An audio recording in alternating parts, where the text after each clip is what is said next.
It's Dr. Tennant's Verbal Highs. Let's start the show with Lewis Tennant. Here we go. Guests and interviews that you're looking for with creators, innovators, and so much more. For all episodes and further info, verbalhighs.com is the place to go. Welcome to Dr. Tennant's Verbal Highs. It's a podcast. It's podcasted from a kitchen bench. The kitchen bench is in Kingsland. The Kingsland is in Auckland. The Auckland is in New Zealand. I'm Lewis. I'm the host. As hopefully a number of you by now know, I seem to be getting repeat listeners. I've got completists that I know of who've listened to all of them. Shouts to Malcolm and Simon that come to mind. Mr. Sweetman, Be the Simon, he has a podcast too over there at, I'm probably going to get it wrong now, Off the Tracks. You can just Google it, Simon Sweetman Podcast. He does an episode every week. I'm slightly envious. These are getting a bit more boutique in their nature. Oh goodness, I said I wouldn't go on about frequency for season 3, but I reckon I'll try for a couple of months. So, not a couple of months, a month. So this is the second one for January. It's dropping in February. I'm falling behind already. Let's not talk numbers, let's enjoy the content. And boy oh boy, this week you will. My guest was now Dr. Karl Stephen of Supergroove, and I noted that I think it was the first time we'd had two doctors on the show at a time. I often forget I am one.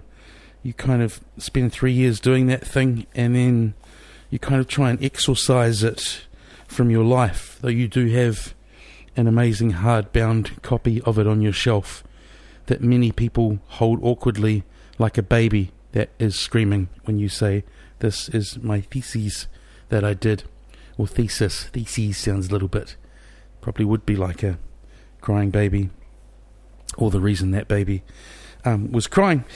So most of you will know Karl from Supergroove because they were just huge in the 90s. I listened to some Supergroove leading up to this. It still holds up. And a lot of you will also know that it didn't come to the greatest end. We talk a bit about that on the podcast. I wanted to tread on that one, not delicately, wrong word, but I didn't want to kind of go for the salacious angles and gossip and what really happened and all of that. But I thought if you're going to have Karl on, it's going to come up. And quite a tribute to podcasting, I think. We do talk about it, and he's honest and insightful and, also very good, doesn't bat an eyelid about the topic. And then later on, we kind of end up talking about the topic in terms of when he had to do a big kind of press junkety thing, and he likened it to the split up, talking about the split up being like having to talk about your divorce 20 times in a day during those media appearances. It was a great chat, spanned as they do in over an hour, much more than that. We also talk about Karl's kind of latest series of projects, now long term, which is being a film and television and general visual medium scorer and composer. We talk his love of synths. I get my synth reference wrong. Synth nerds, I apologise. I went in a little too deep. You see, I have an uncle who has great tales of where he got his vintage synths over the years, and it turns out Karl has a modern take on the classic Oberheim. I think I get the model of the classic one I'm meaning wrong. Shock horror. I also think I say it's from the 70s when it was released in 1980. Come on! I think I was referring to the OBXA, but Karl talks about the modern Oberheim. We don't talk about too much about what we talk about, because then there's no point in listening. Got sold on Lime scooters in Christchurch. I've ridden them around for fun in Auckland. This isn't a paid presentation because this would be a weirdly tiny and inconsequential and pointless place for a company like Lime Scooters to throw any money or free rides at. But I got to Christchurch. I went to the New Zealand Pinball Champs. Third year it's been run. First year was Wellington. Second year was Auckland. This year was Christchurch. Did terribly well in that. Came 31 out of 32. I was the proverbial cannon fodder. Though I must say cannon fodder at the top of the pinball game. You know, in the top 32 of New Zealand, but the cannon fodder. of the top 32 of New Zealand. Anyway, I was jumping in and out of Ubers, and then I thought, I reckon a Lime and my Google Maps, and I can get from A to B. I had all the places and venues preloaded in my phone, and off I was in Pac-Man grid like Christchurch, hairs flowing in the breeze, getting there for cheaper than Uber, and having a lot more fun doing it. So then I looked into, because I've had a few conversations with people like, where should you ride them? Like, often laws these days are kind of not in tune with how quickly things change. And the weirdest law, or the weird law, in my humble opinion, about the state of electric scooters in New Zealand at the moment, being obviously Lime-style ones, not old people four-wheelers, is that I was saying to everyone before I looked into this today that you should be able to ride them in the cycle lane, because I understand that people get a bit freaked out, elderly people, yada yada, when they go past them at 25, 30k. Probably not a great idea to have them on the open road. New Zealand law at the moment, you can ride them on the open road, which means I haven't been breaking the law when I've been zipping through doing that certain parts of Auckland. You can ride them on the footpath, but you can't ride them on designated cycle lanes. Wouldn't it seem? And then also this whole Lycra massive versus car massive kind of long-term argument that plays out in the press quite often. Suddenly, quite humorously, I think, the Lycra massive would be the equivalent of the four-wheel drive owners getting angry at the Lycra people. And the Lycra people strike me as quite angry people anyway. So that'd probably fit into the... God, I talk a lot of prejudice nonsense often. Again, observational humour. Anyway, there'd be a role reversal. More pointedly, I think the scooters should go in the cycle lanes. And we're going to have more of that kind of transit as we go anyway. Like the show, Verbal Highs podcast on Facebook, Verbal Highs on Twitter. iTunes is a good place to like, subscribe, and leave a wee note. There's 20 up there already, which is lovely. Ladies and gentlemen, Mr. Karl Stephen, Dr. Karl Stephen. This is Dr. Tannen's Verbal Highs. You're the, I think you're the second or third that's bought a notebook. It's impressive stuff. Now, pinball. It sort of disappeared, let's say vaguely late 90s, early 2000s. The main company that was making the machines succumbed to the the temptation of the gambling industry and realised that it's a lot easier to bung out fruit machines. Oh, is that what happened, was it? Is that Bally or whatever they were called? Bally Williams. Yep. Oh, good. Good start. And so a bunch of people, I think a bunch of people who didn't even know they were being quote-unquote savvy at the time, they just like pinball, were picking up stuff like, you were talking about, like Twilight Zone and Adams, which are absolute classics now, for kind of under $2,000. Oh, wow. And now they sell for, sometimes 5 times that. I think a really mint Twilight Zone went for about over $10,000 on Trade Me recently. Whoa, really? I remember Open Lake Cafe had a Twilight Zone, I think. Who did, sorry? Open Lake Cafe in right. Ponsonby. And they also made special coffees, which were kind of disgusting, like filter coffee with some sort of liquor of any sort, and then like some mock cream on top. Yeah. That was one of the only places that a young person could get booze in central Auckland. It sounds really appealingly 90s to me. Yeah, I mean, this was even late 80s, I think. This was when we were young. How old are you? I'm like 45. Oh, okay, I'm 42. I like to carbon date guests relative to me, especially when you start talking grody special coffees and Twilight Zones and cafes. Mine's the that's right. Wellington version of the experience. So with me I have Dr. Karl Stephen, a composer of original music to picture, academic music producer, musician, and New Zealand Music Hall of Famer, probably best known to the New Zealand public for being the front man and kind of an initial Don Dada of Supergroove. Good day. Hello, thanks for having me. I think this is the only time I've had two doctors here. I too found academia where I wasn't looking for it. Oh, what did you do your doctorate in? My doctorate, and I wanted to talk to you about this actually, because you're the Doctor of Philosophy thing can cause a lot of confusion at dinner parties. Sometimes people think I've been kind of leaning back and pondering the finer points of Nietzsche, which you kind of did in a way. You did your topic was philosophy, right? Yes, that's right. I'd studied philosophy for a lot of years. I guess it was 9 years. And then another 3 for the PhD. So, wow. But technically, I did the PhD in a classics faculty because at the university I was at, the philosophy department sort of only does hardcore logic, and all the other aspects of philosophy are scattered out among all the other departments. So you can do sort of philosophy of religion in the theology faculty and ancient philosophy in the classics faculty, and that's what I did. Yes, my doctorate of philosophy, what are they called? Doctor of Philosophy. Let's call it an MPhil. No, Dr. Phil. D-Phil, yeah.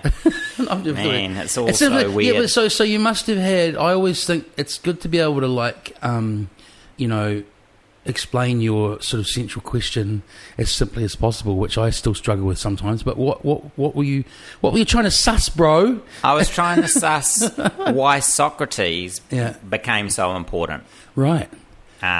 Because he's like philosophy mensch sort of thing, like oh yes, Socrates, the great Socrates, and around the time that he died, that definitely wasn't the case. Like, philosophers had very varying opinions about Socrates. Some of them thought he was a real phony and stuff. But then, 200 years later, he was like, every philosopher loved Socrates. So I was tracking how that happened, weirdly enough. And some people also don't know that you, in order for your topic to sort of be approved or worthy, they say that you're looking for a gap in the knowledge, don't they? Yeah, you have to make some original contribution. Yeah. So, with all due respect, that hadn't been asked, that hadn't been pondered before, or not the way you framed it? No, because it's sort of history of philosophy, really. So.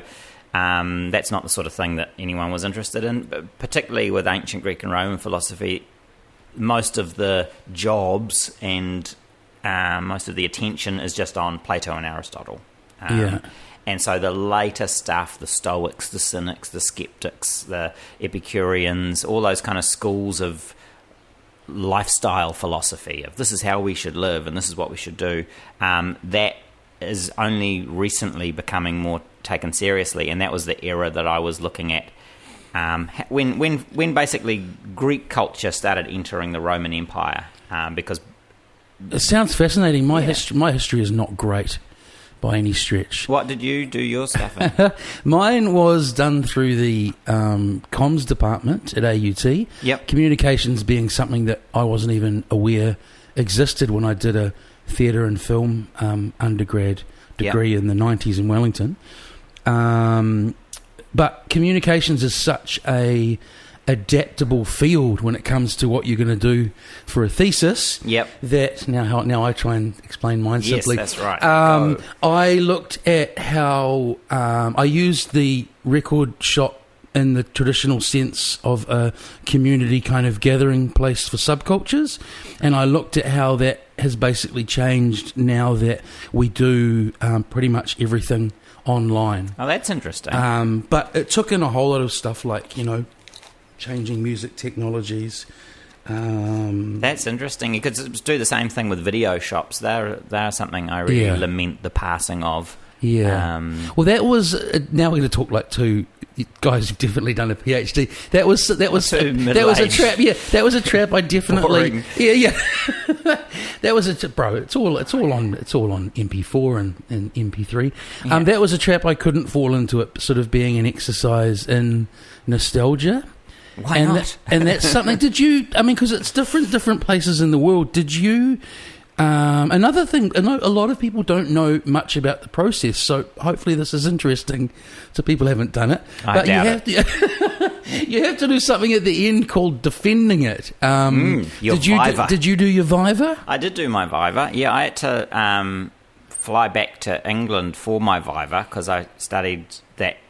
PhD was done in Cambridge, and that was something I was dreading, but it was actually a very enjoyable kind of relaxed process. Good.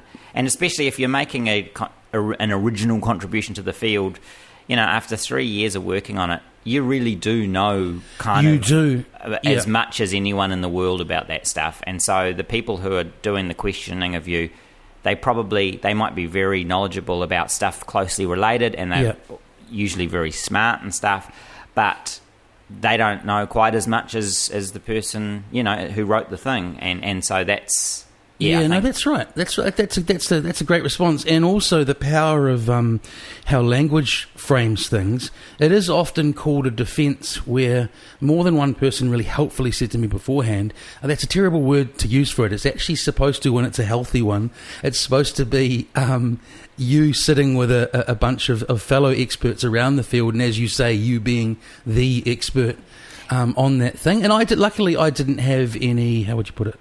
I didn't have any dicks. I'd imagine if you had a dick, that would be bad. It would be bad. I think, that's right. You just don't want dicks. I lost my train of thought when you said dick there. Imagine having a dick. It wasn't a painful process. So it's good. It's the final opening the gate, and now you can go get a job as an academic. Or in my case... So I was thinking in the same breath, if you didn't have...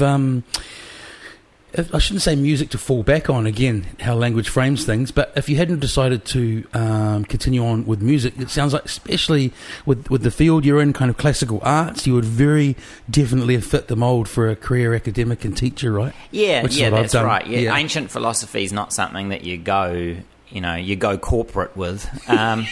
It's more you teach people. And I definitely gave that a go for a little bit when I came back to New Zealand, but already it was starting to be a bit of an ill fit with my lifestyle and the sort of lifestyle and commitments of my family and stuff. It was just like, this academic life is not really the one for us, I think.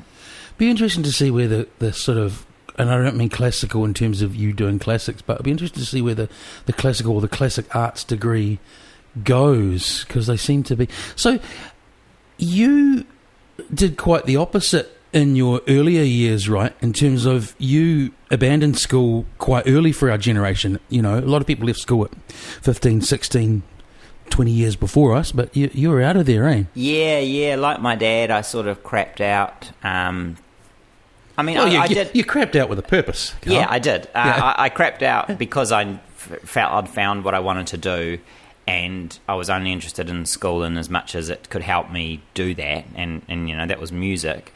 And I just felt like, well, look, in a couple of years' time, I know what I'm going to be doing, so why are you making me do these other things like that's some important thing in my life? And I felt like it was all a bit of a waste of time to do anything other than music. I'm not saying I was right about that, but that's definitely how I felt at the time. And I got a job towards the end of sixth form, whatever that's called these days, year 11, I suppose. I still don't know, yeah. And at a recording studio, and so the end of my sixth form, I was not a good student. Sounds like you pretty much made it anyway, end of sixth form. It's only one more year of five, but, school served another very valuable purpose in terms of connections, didn't it? Because isn't that where the band started? You've sort of always been quite an independent, thinker. And in terms of the other thing I read is that you abandoned your first high school of your own volition because it didn't have a very good music department, right? Yeah, no offence to Miss Longy, who was David Longy, the then Prime Minister's sister, and she was really cool. Did she have a similar voice, or? Well, she smoked in a copious amount, so she had a sort of a husky voice, and she was quite stern and had a very dry sense of humour. Would occasionally throw the chalk at someone's head, and she held the chalk like a cigarette, and you could tell that's how committed she was to the fags. But she was great. She took us all on a school orchestra trip down to Porirua, and we were billeted there with families, and so that was like Shay was there, and Tim Stewart. Oh, this is the music teacher at the new school. This is the music teacher at the old school. Oh, okay. So it was pretty darn good. Yeah. It's just that Selwyn had a really next levelly interesting, intriguing music department for people who are into, kind of not so much the music written on staves and, played with violins, but more like rock and pop and jazz and If you were even a few years younger than us, I totally hear what you're saying. Like that era of a lot of style of education actually has sort of been ushered out now. But I remember in terms of anything like contemporary, our music department having like, an electric guitar with, 4 strings functioning, and there wasn't a lot. No. So what's Shay? What's the connection to Selwyn then? Well, we were already started doing music before a few of us, Seddon High School, as it was called then, Western Springs. A few of us started trickling off to Selwyn, attracted by the music department. So Ned Ngatai, he was, I think, the first to go, and so he was in the early sort of pre-Supergroove version of the band, and then I can't remember the exact order, but I ended up there. I think Tim ended up there. Nick, the sax player, he was already there. I've had Nick on. Trevor Thwaites was the music teacher there, and he's a great jazz drummer. And is Mr. Thwaites or Trevor, is he still there? Or he's not still teaching; he's retired, but he's still around. And also there was Jonathan McEwen Green, was sort of rest in peace, was a sort of helper there, and he was a brilliant musician, keyboard player, and sound engineer. So it just had a really practical focus, I suppose. And that was really attractive. And it's known in general as a liberal school, right? Because I've spoken about this with other guests before. It's like I always sort of equate it with being similar to sort of Wellington High or Onslow in Wellington. Like you weren't wearing uniforms, and no, neither of those schools had uniforms. I've never been at a school where they I dodged that. Dressed the same. I dodged that bullet too. And so you guys, if we talk about Supergroove a little bit longer, because you touched on it, you guys were out and gigging in grown-up places from quite a young age, right? Yeah, first as the Low Down Dirty Blues band, we started playing at the Glue Pot. And how old were you? I guess 15, 16, Amazing. Sort of thing. Yeah. Have you heard about the Beastie Boys book that's come out with the audio book as well? It's really good. I'm listening to this. It's the first audio book I've ever listened to. But listening to their experience and talking about their parents and starting up what they were doing in New York, it actually reminded me when I was reading about you guys earlier today, like, you must have quite liberal parents, right? Because I had a band at high school, and we just tried to go into town for a coffee once, and the bass player's mum thought I was some like screaming radical trying to, take her son to hell. So your folks, you must have had folks who are pretty supportive and easygoing. I think generally speaking, our parents were supportive. I mean, there was definitely some doubts, especially when members of the band started telling their parents they weren't planning to go to university, they just wanted to do music, and started taking the band very seriously as a major time absorbing concern. I think that some parents were like, what? But around that time we were starting to have a bit of success with it too, and so I think that was a thrill for parents, and they probably thought, well, we don't know how long this is going to last, but they might as well ride it out. Yeah, in terms of it being an odds game, like, you did. The band were able to kind of stick it to them quite quickly. How did that success happen? Did it feel like it happened just? I mean, I know you guys worked ridiculously hard. But in terms of just the time period of it, did it feel like it was all happening quite quickly at the time? No, because I mean we'd been going since like 89 or something. Yeah. You know, just practicing and practicing, from being very bad at what we did to gradually, starting to be able to make sounds together that were vaguely pleasing to the ear, and then having the odd show and gradually turning from a blues covers band into a sort of a funky, rappy original band, and then on from that into a sort of having a bit of a more of a metal and punk influence that didn't get in initially at that first kind of wave of writing originals, and so all that stuff, and when you're young, a month is a long time. I just realised that as I said it. And so 3 years is you're doing so much growing all up things through relative. that time. Yeah.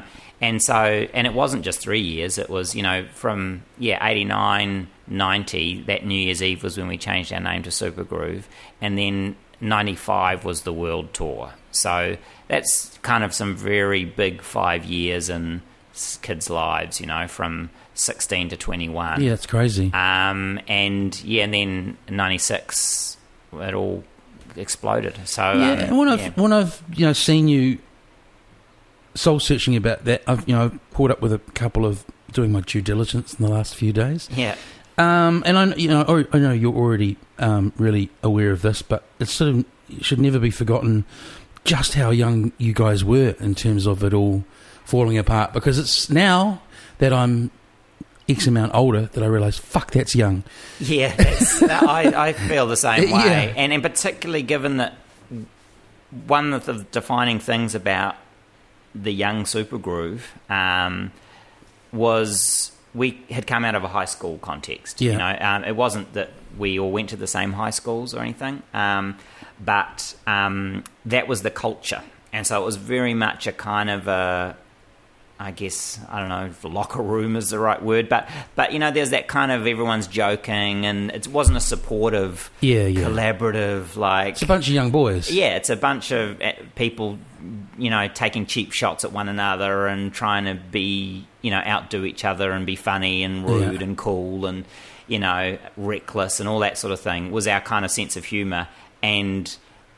that was all good when you're just sort of practicing and then you all go home. But when you're spending months on tour together and under highly stressful conditions with these big sort of companies breathing down your neck and offering you money and saying confusing things and lawyers chasing after you and whatever it might be, that is when you need a really supportive culture where you've all got each other's back and you're all like, your friendships are strong and robust. Also at that age, I mean, I can't speak for everyone that age, but when I look back, like even outside of the band, which is where you could have been looking, like what male at that age like reaches out anywhere for sort of like therapy or whatever it might be. Yeah, exactly. I needed to get therapy afterwards, but no, I mean, that was the great tragedy, I think, of the young Supergroove, was that we didn't know how to look out for each other and support each other through this thing. And so when that pressure started getting too great, the cracks started to appear, and we all just kind of were trapped, isolated from each other weirdly. And it all just died as a result, and died in a very, nasty, kind of confusing and hurtful way to everyone, basically. But the great thing is that, once we did our reunion in 2007... Which, weirdly, I was just back in New Zealand after the same period away you were. It was like time had stood still, but that was a great night at the King's Arms. Yeah, it was... Yeah, we didn't know what was going to happen, but what we all knew by that stage, being a lot older and I hope wiser, was what matters is the people and looking out for the people and, the relationships, and that has the priority, not anything else. It doesn't matter if you have to cancel the show at the last minute if that's what the people need and the relationships need. That's always the priority. And so Supergroove, the reunion version, we're not playing now, but that was together for longer than Oh, was it? the original that, that's supergroup. weird. Yeah, I mean, and also it's relative to that thing you're talking about, like when you're under 20, everything seems like eons. Exactly. So that 5 years or whatever it was, 5 or 6 years. The reunion tours and stuff, that was 10 years. And that was, definitely the best era of Supergroove in terms of everyone's... Oh, did you guys do that for 10 years? Yeah, well, like I do feel, wow. 2007 to 2017, basically, yeah. On and off. Sticking to the salacious, implosion of the band, I won't drill you too much longer on it, but I'm interested in what you said about, because it's an oft-told story. You must see this in international artists and relate now. Was it the pressure of things like record companies around you making you guys tour to that point that it kind of snapped you?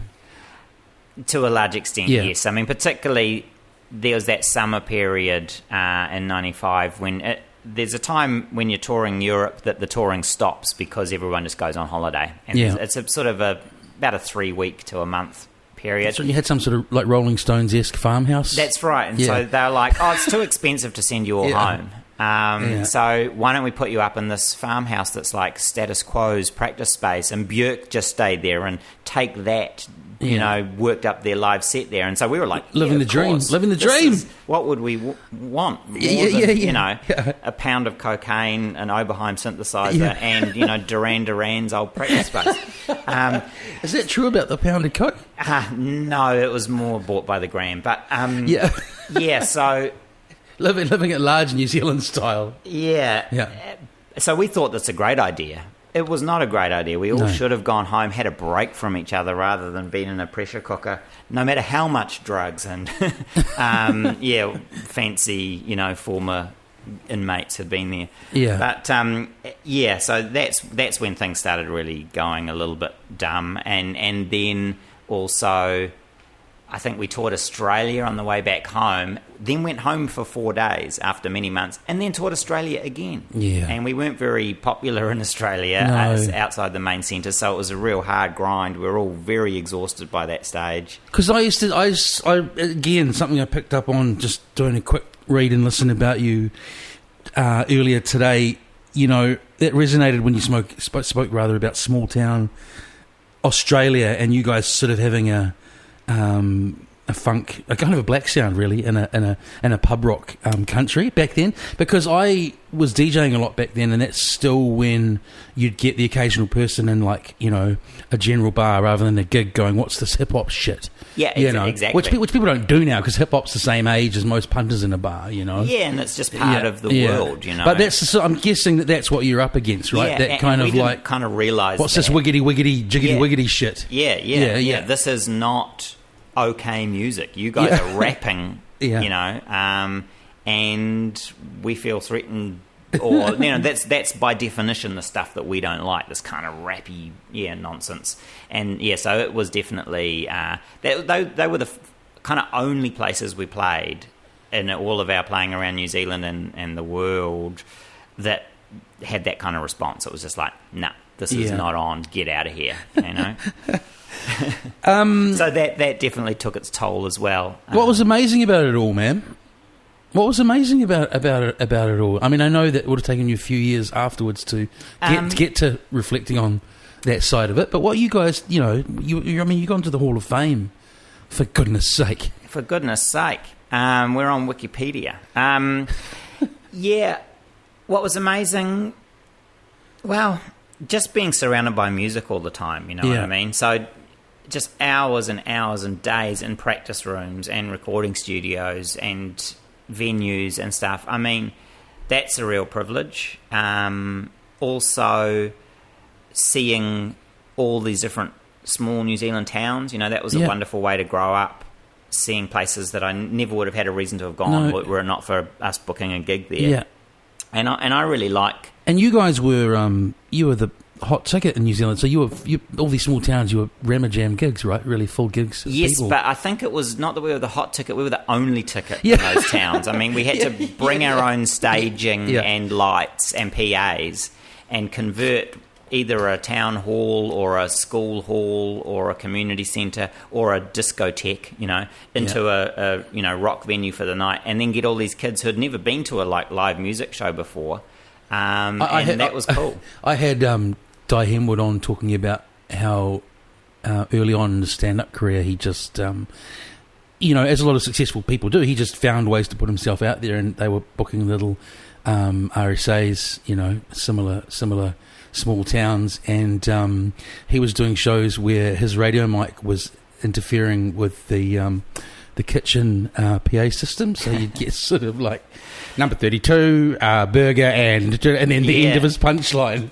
That's playing on the Inter-Islander ferry to get the free passage across, which we did with the Drab Durifs. That was fun too. But and then we'd mop up the blood off the floor afterwards at the community centre and stuff. But that was all cool, and I mean, I just liked seeing those places and wandering around these small towns and getting to know them, because you go back again to Danny Verk or whatever, and you go, oh, there's that bookshop round the corner there, and that's.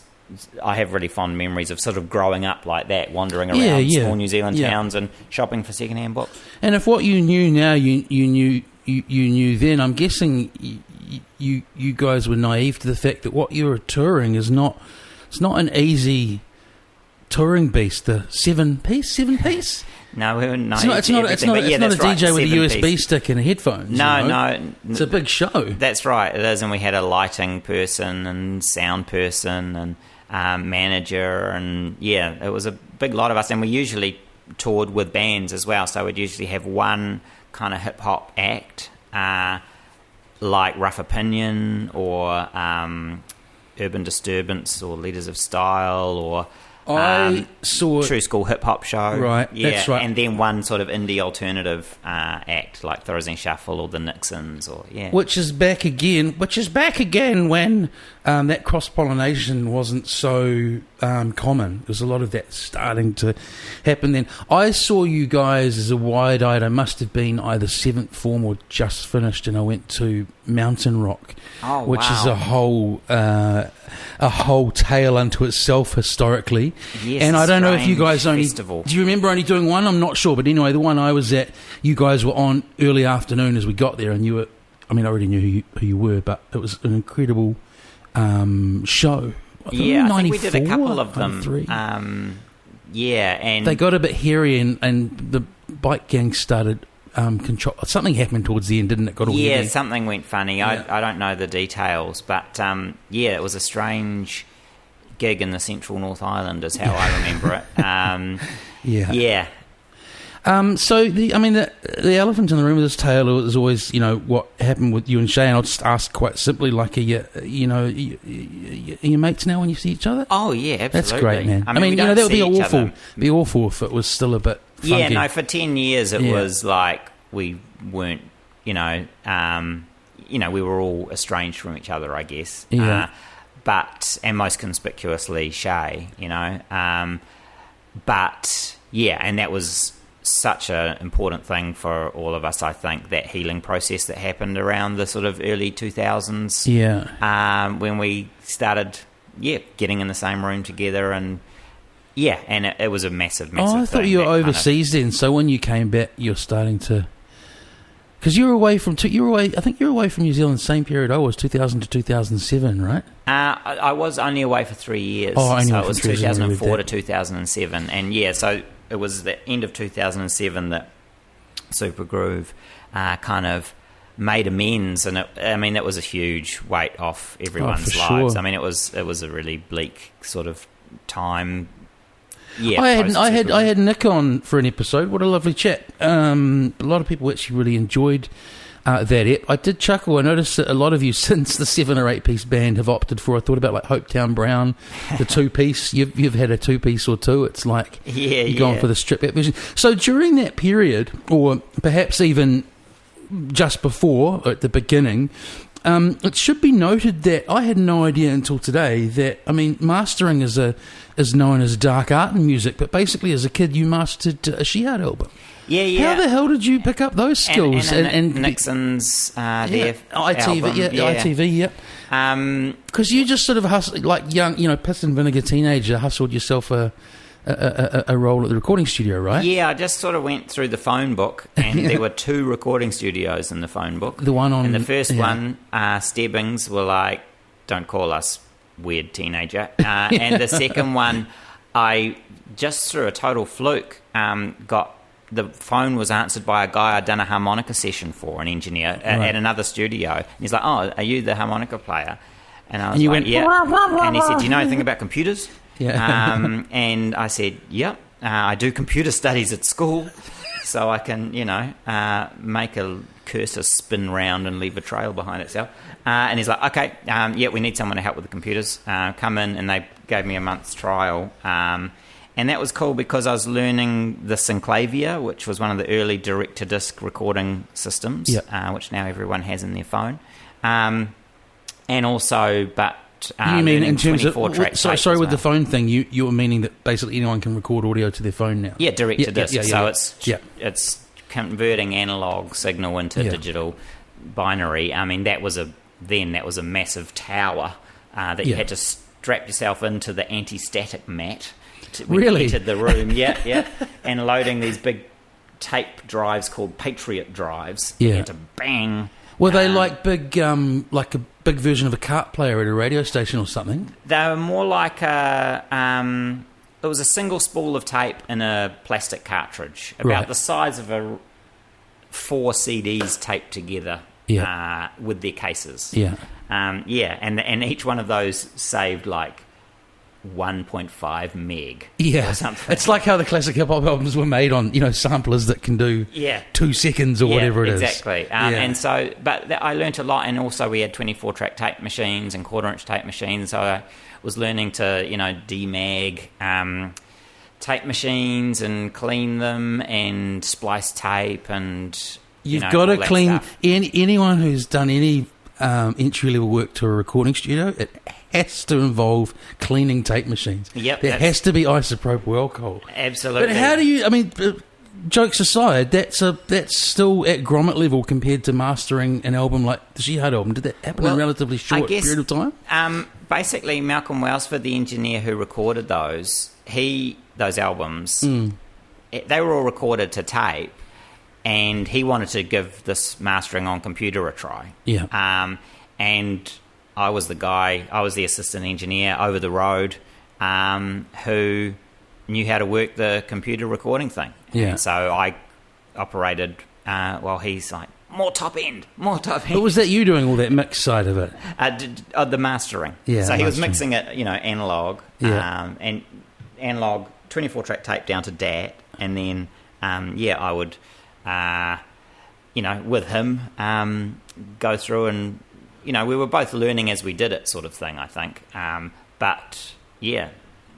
It's great. It's just I know I just got a flash of like Doc and Michael J. Fox and Back to the Future there for a second. It definitely felt like that, and we were like just amazed at these digital EQs. It's like, how much top end you can put on, as much as you want. You just basically draw the curve, and then listen to how it sounds. It's like, is that too much? I don't know. What do you think? Had we known then what we know now, I mean, it is it's screamingly obvious, but it's pretty amazing how much has changed in what feels like a relatively short period of time in human history. If we go for music technology as one but many things. Oh, yeah. I mean, in those days, of course... Knowing someone with a CD burner was like, I'm doing we're not worthy. Yeah, that's right. Yeah. It's, I mean, in those days, if you wanted to make an album, you had to get someone on board who could pay for you to get into a recording studio. Yeah. So basically, that's what record labels did, is they're like, oh, yes, you want to make a record, do you? Well, we can pay for the recording studio and pay for the tape and so on. Think about that while you eat this crayfish that's going on your slate. Yeah, exactly. And now you just don't need that at all. You can just totally... most people know someone who knows someone who's got some sort of studio set up. Are you a podcast listener? You strike me as quite a busy guy with my wife the sound is, stuff. Okay, yeah. I'm not. I'll forward you something in the next few days if I remember. But I listened to a fascinating series about how digital, purposely, really broadly the topic, how digital is affecting music and audio and sound. And one of the points touched on was how, say, things like studio time and tape used to be that you'd go in and bang something out in one take. And so there's some obviously great albums that are one take. And there's a whole, as I say, section on how everything can be cleaned up now.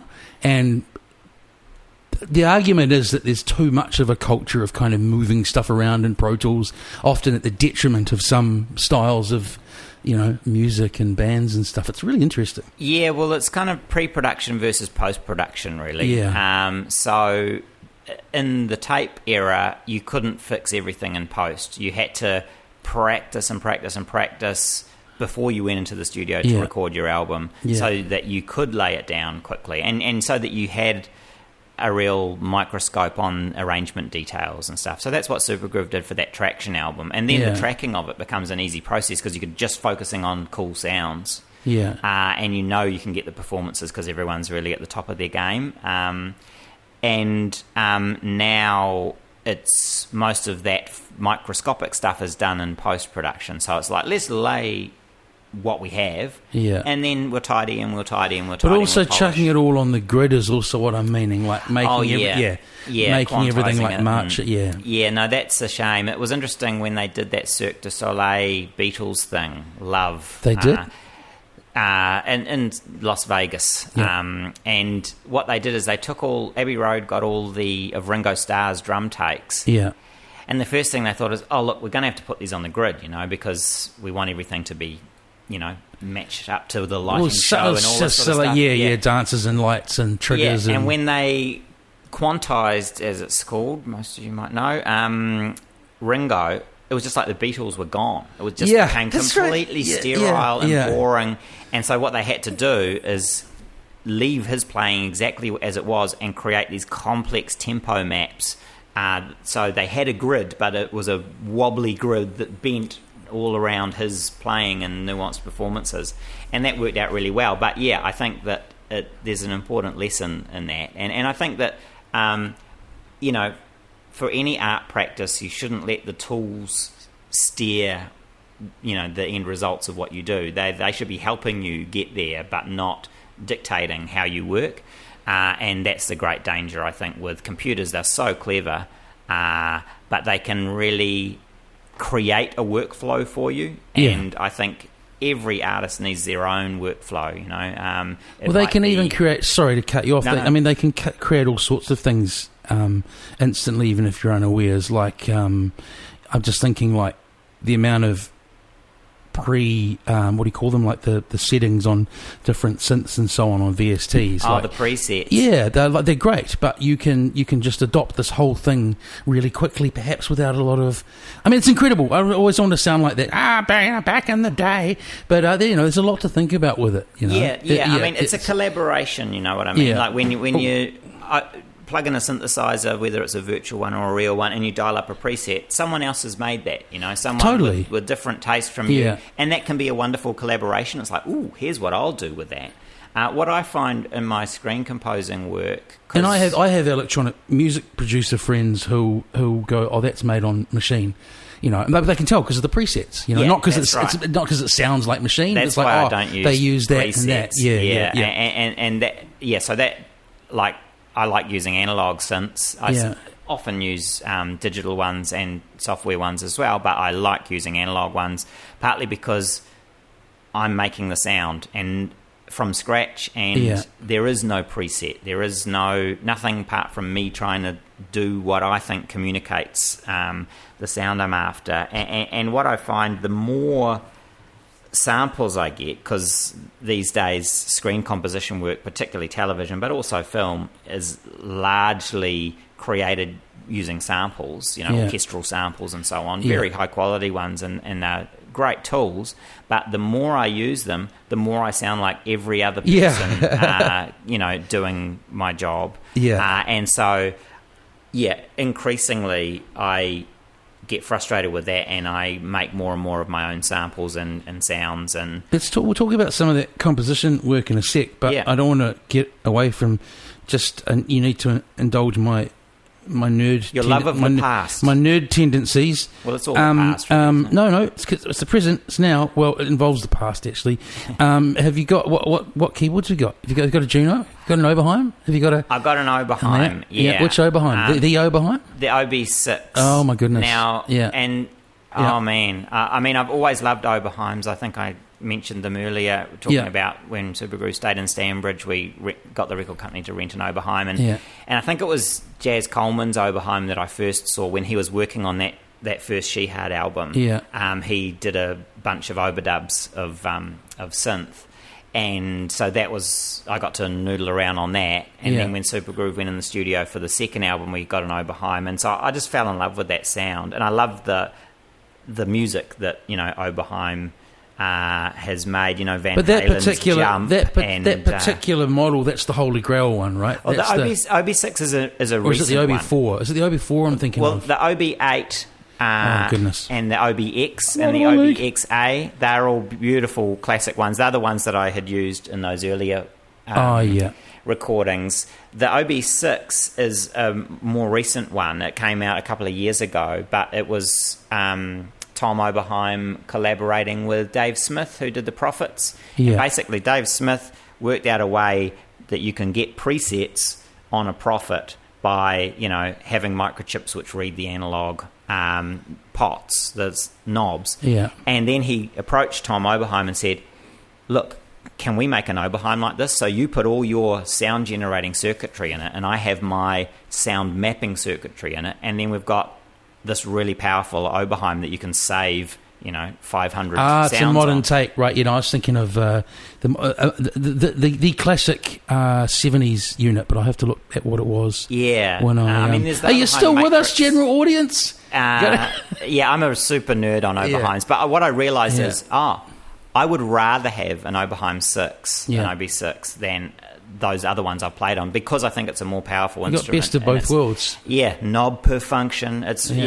got a knob function. It's boring for a lot of people, but I get very excited about Oberheim. So I love that sound, and I love making my own sounds on it. And I've got a couple of analog solutions synths as well, a Nyborg 12 and a Leipzig as well. Nice. And so composition, do you compose in the traditional sense in that you write music / score? Sometimes, often. Where did you, because I'm just thinking through your education, are you self-taught in terms of... Well, I did piano lessons and stuff, so you're sitting looking at dots with that. I always assumed there was something I wasn't understanding with that, and thought it was way more complex than it was. And so I was a bit unsure about whether I was reading correctly. So I wasn't a confident sight reader, I suppose.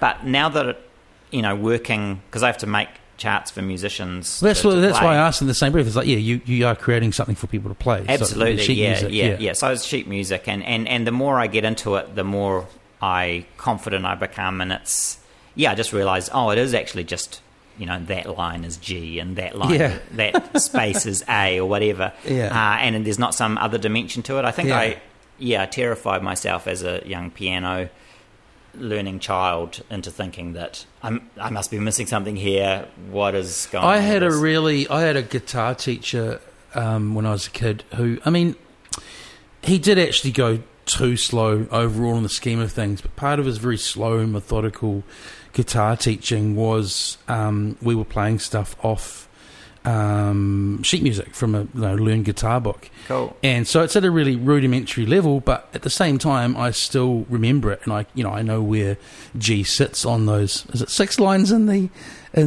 sheet music? How many lines? 5. Okay. But I could pluck notes out on the guitar, so I know enough. To get the gist of it. Yeah, I think that it's just that there are these two traditions of music. There's this kind of quote unquote literate tradition of music, which you write music down and you read music off bits of paper. And then there's the kind of more it's passed on from musician to musician verbally, and like, oh, put your hand here, that's how you play an E chord, this is how you hold a microphone, whatever. And I guess the way I see my musical education is I didn't really find the literate music tradition very exciting when I was young, but I was very into that verbal kind of oral tradition, and so, working with blues players in Ponsonby who would show me things, how to fix your harmonicas and all that sort of stuff. Brendan Power showed me that and gave me a harmonica, and then as I got older,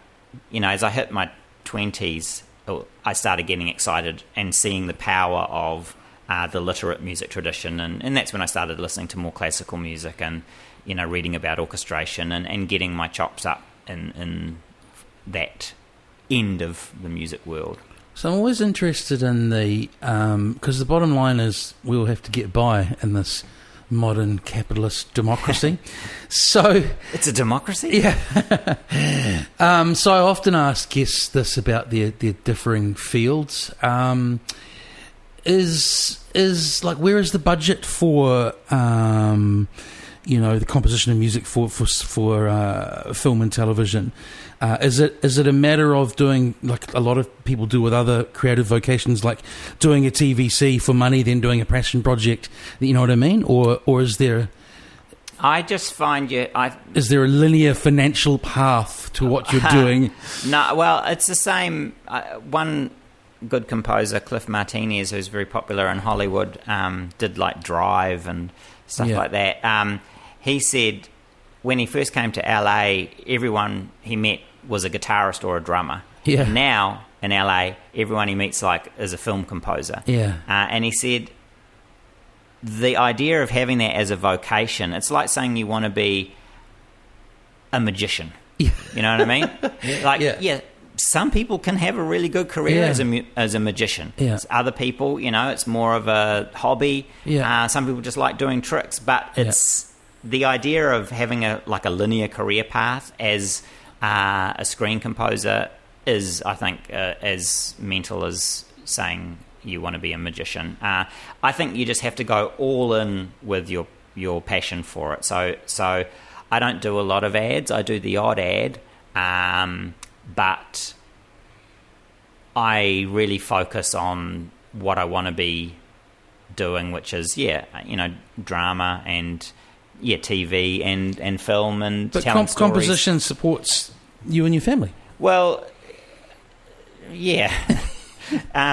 More or less. And any aspiring magicians out there, just remember what Supergroove's parents said. You could be the Supergroove of magicians, so don't let Karl phase you, okay? Well, I mean, I the way it's been in my life, at least, was I thought, I'm just going to have to do this because it's what I love doing, and I'm going to have to take the consequences. So for, a whole bunch of years, that's been living with my parents-in-law, and working in my auntie-in-law's Skyline garage. You know what I mean? It's like, I had to. I don't know what a Skyline garage is compared to a garage, but sure. Yeah, but so I guess I had to go, do I love it enough to just take the consequences? And the answer was yes. And then by going all in like that, gradually I started getting better at it, and I was starting to make some really worthwhile kind of stuff, and then the job started coming in, and then it was like,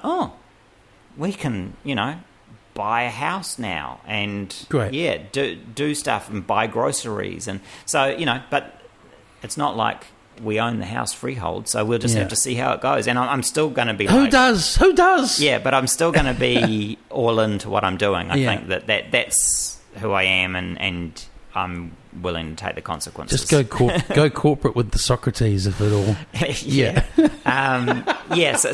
So that's the answer. Is I think it's it's a very great answer. Career path, but if you really love something, you just have to give it a try. The credits on your site of what you've been involved with are amazing, man.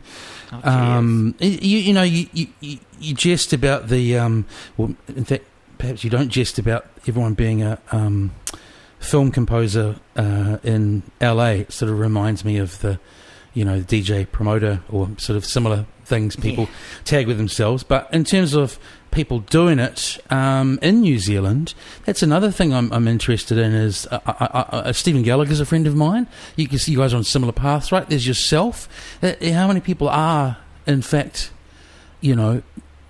regular composers for screen? Yeah, there's definitely a few of us. Yeah. I suppose the industry's much bigger here now. Screen, I mean, in general. It is, I mean, because there's web series, there's games, there's, films, documentaries, reality shows, there's all sorts of stuff. That said, it's a very competitive field because a lot of people want to do it.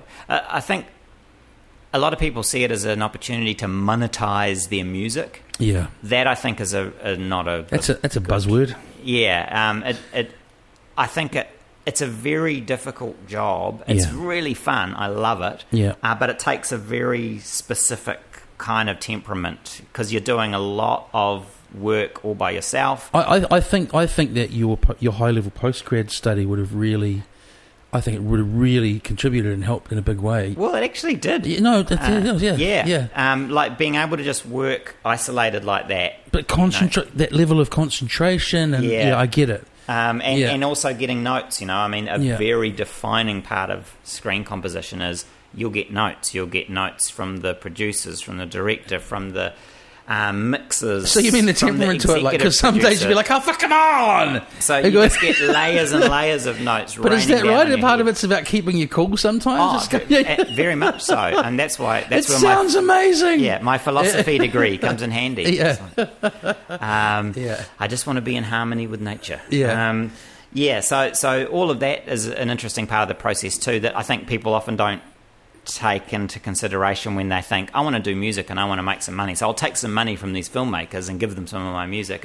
It's a really different thing than that. It's a collaboration. Try this one, mate. It's a banger. Because I was thinking you're making you might say this is nonsense, but the score is obviously very different to soundtrack. It's like you're making music that affects people but that they should have sort of don't hear but do hear. Yeah. If you know what I mean. Is that a fair description? I think so. It's like when people are really absorbed in the story, they're not going. It's like good continuity editing. It's designed not to be sort of noticed. Yeah, I mean, there's different schools of thought about that. Yeah. I mean, that's Mancini's famous quote that if someone says the music was good, I know I haven't done my job because they've noticed it. Yeah. But clearly you notice good music in films sometimes as well. Oh, yeah, you do. But it all depends on the film and the story that you're telling and the part of the story that you're telling. Sometimes you want to be totally subliminal. Other times you want to, stick your head up a bit more. But the main thing is your job is to just help some other people tell their story on their project. You know what I mean? So you're the servant of the story. It's not about... hey, here is me in my top hat coming in and doing my cool music, which your film then becomes a vehicle for. But also, if you look at, like I explain, because I teach narrative to differing degrees at work now, and I often actually, it's funny, it's sort of a full circle thing, I often sort of talk to my students about how a story can't sort of go at 200% energy the whole time, and I make an analogy to music, and that you can't just have a breakdown or a lead break or whatever the whole time, and you can't have a solo the whole way through. Frank Zappa. Yeah. But there you are adding with the score. The way I see it is you're adding a level of intensity to those highs and lows in the storytelling, I guess, is the way I'd sort of describe it. Helping provide structure and emotion, and just sort of, I mean, all of films and TV and stuff, it's all made up, you know what I mean? These are actors and these are made up worlds, and we're trying to make them engaging and make the stakes feel real, and costume and wardrobe and script and lighting is all part of that. And to make something feel real, it might be to make it look less real or make it sound less real. And it's about just creating that bridge into people's, the deep parts of their mind that pull them into the story. And it's a wonderful privilege to work on that stuff. That's, I mean, what I mean, if you can summarise what you're doing with that statement, that's fantastic. You're in a good place. You've made some full stories in terms of you've done some features for RNZ. I think did you did A Secret Life of the Ukulele? Yes, and the musical Saw, and the four parts of the orchestra as well. Parts of those, right? You went out and researched and recorded them, and that was just me just making them from the ground up. What did you learn about the ukulele? Well, so there's a line I didn't think I'd. It's based off the Portuguese instrument that Portuguese immigrants to Hawaii brought with them, and legend has it they played it on the dock upon arrival, and it became a really big thing in the local Hawaiian community, and the Hawaiian royal family got into it, and so that that famous song Aloha Oe, that's written by the Queen when she was in prison. I wasn't aware of that. What was the Queen in prison for? Just basically trying to be a sovereign monarch of her own country when it was meant to be being ruled by colonisers. And so recreationally, the ukulele must be one of the most played instruments on the planet now. Yeah, that's it right. Feels like the last 10 or 20 years in particular, it's sort of a, would you call it a renaissance? That's right, the ukulele renaissance. Oh, don't tell me you say this in the story, do you? They do call it the ukulele renaissance. Okay, I'm not pretending. Okay, I just thought I'd make that up. There you go. There's been a ukulele renaissance. Yes, but and then you've got Tahitian ukuleles as well, which have twice as many strings and are tuned slightly differently and have that cool sort of ding, ding, ding sound. They sound really high. More like steel string or something. It's made out of fishing nylon. The strings. But the way that timbre, that sound you did just even with your voice, then that sounds more like a. Yeah, it has a high piercing tone. That's right. Yeah, a bit like a mandolin in a way, because each string has two strings tuned to the same. Right. Yeah. Absolutely. Musical Saw was a fun one, and the orchestra was a fun one too. It was good doing those Radio New Zealand docos. And they keep because I write for Audio Culture from time to time. They keep your hand in that kind of research side of things, which I guess they do. Although you probably never ever want to do a paper again. Similar process. They're fun. I mean, my ones are really wacky, goofy sort of. Radio stories. I have to go and one's open in my window now. Have a look later on. Yeah, the orchestra ones I think were the most have a look. Of an adventure. Now, for everything you've talked about with the process of Supergroove being huge, enduring. By the way, one thing I forgot to mention before is.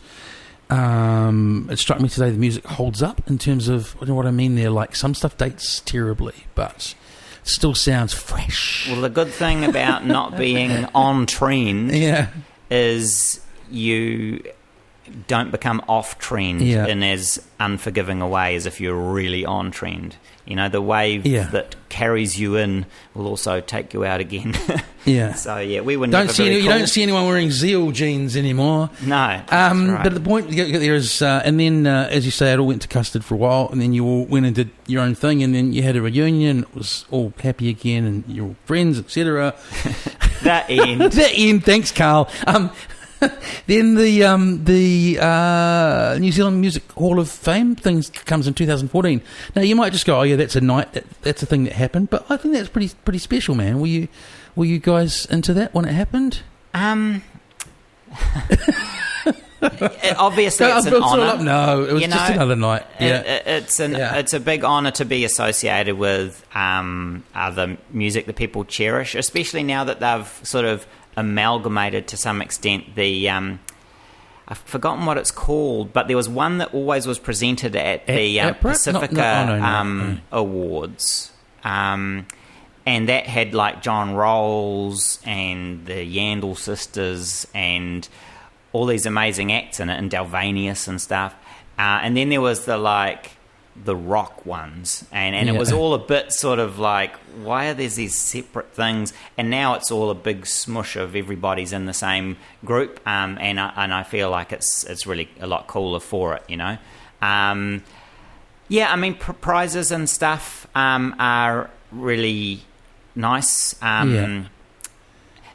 there was a lot of press associated with that. Yeah. I don't love doing press. No. So it was one of my least favourite days. Okay, we'll just leave that there then. Yeah. So, I mean, yeah. Can I ask this then? Because, and I wanted to thank you for it. Like, we have never met before, and you were really good on the email. I reached out and said, hey, can you come and do this podcast? Obviously, they're a labour of love. And you've stayed in contact to the point with some people I go, oh, look, we'll just leave it now because it's getting awkward and you're busy. Sorry, I'm No. But You say you don't like doing press, but you obviously don't mind things like this. Is it because it's a bit more of is press too soundbitey for you or something? Or well, I think... Because I was even reluctant to ask about Supergroup because I was like, oh, fuck, you probably talk, It's not my favourite thing to talk about. Yeah. I mean, what I like is the work, I like focusing on the work. Yeah. I like doing the work. I like making music. I love that, I love that being my life. But something made you want to come into that. Well, yeah, and the sort of talking about that... Yeah. I see that as it's not that difficult. So what am I making a fuss about? You know what I mean? It's not my favourite thing to do, and it's a different hat than my composing hat. It's a very different fit. Like when I'm really deep in the composing, I can't do all this kind of turn myself into an object for my own gaze kind of thing, and other people's. I just don't. I want to be thinking about sounds and notes, instruments and stuff. But then I've just finished a lot of work, and so you were very patient and waited, and it's like I was going to say you were very patient. So now I can do this. But you're right. What was a shock about the Hall of Fame thing, I think, to be clearer, was that's mainstream press, and mainstream press I have had very little experience with, and it's really next level, you know what I mean? It is very soundbitey, and it's, how do you feel? How does this make you didn't feel? even feel it to that level when you were with Supergroove. It felt even more... I guess the media's got sharper and sharper teeth over the years, haven't it? And you have to stay on script, you know what I mean? Yeah. There was much less of a script back then. Now it's like,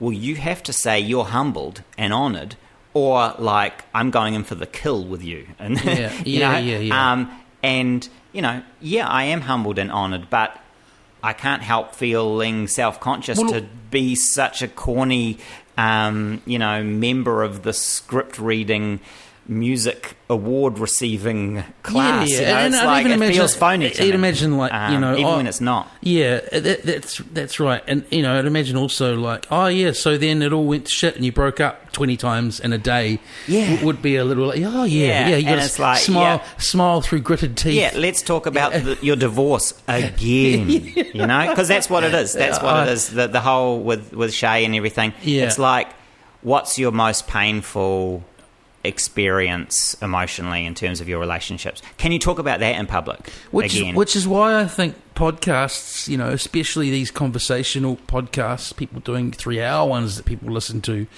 have really taken off, because I just thinking is postmodern the right term? Like, here we are, I've done exactly what you've just critiqued, but then in the same hour or so we go back and look at that from another lens, which you just can't do in the media. In a soundbite, that's right. And I think, people, we're of an age where we've probably seen the media kind of speed up, is the best way I kind of look at it.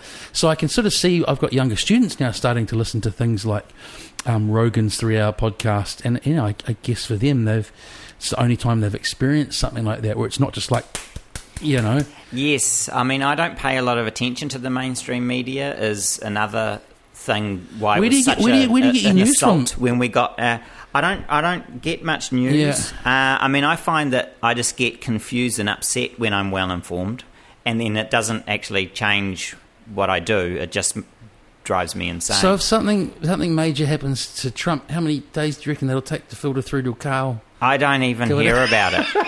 I don't even hear about it, know. He's president. Have you heard that he's president? Yes, I have friends who tell me the odd important thing, and I read the odd article and stuff. Yeah.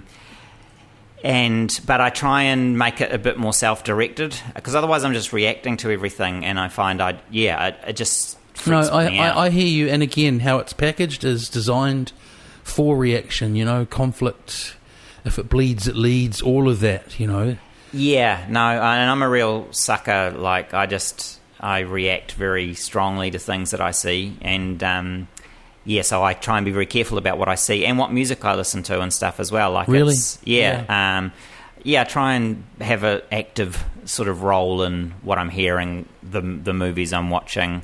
Hey, now, musical projects wise, with the Drab Dourifs, who I know now are no longer the Drab Dourifs, you had that surf sound. Did that involve spring reverb? It did involve spring reverb. I found that at the Avondale Markets. That is awesome. Two weekends ago. Reverb tank with EQ. With a spring. I've opened it up. The spring's inside it. It's spring along the back.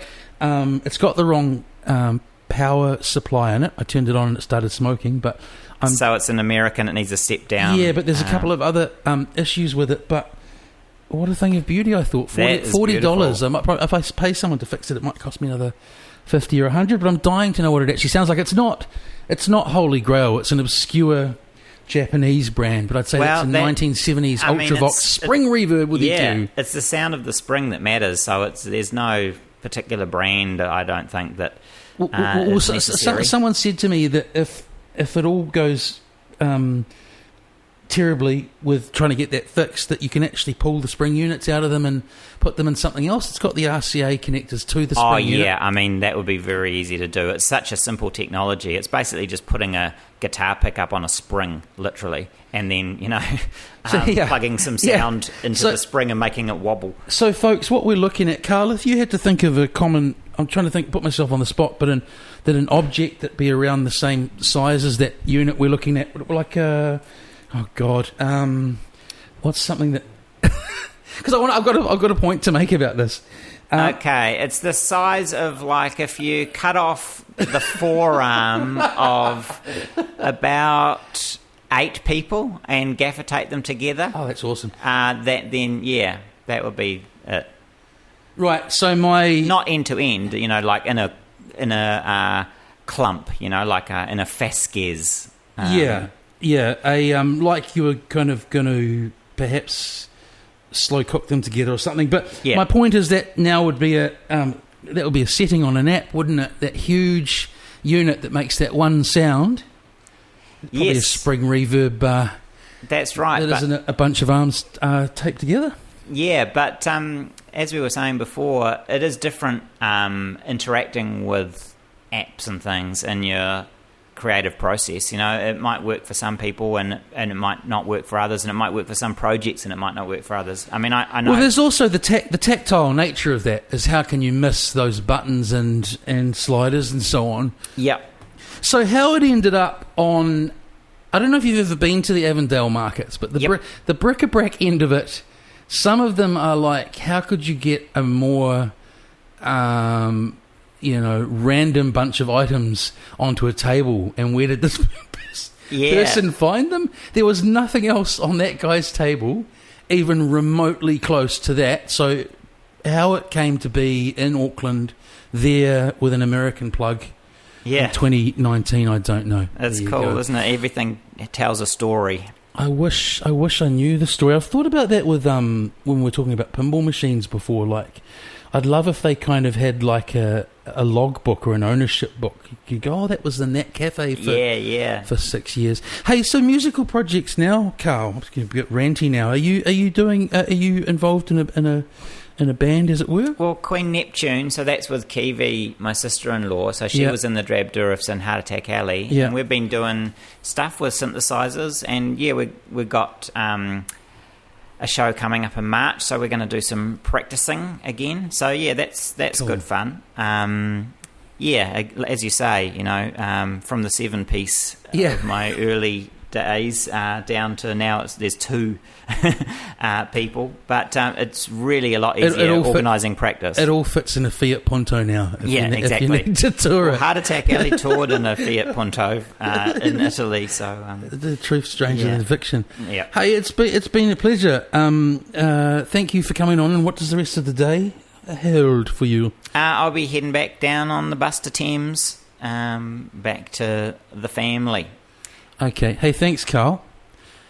No worries. Thank you.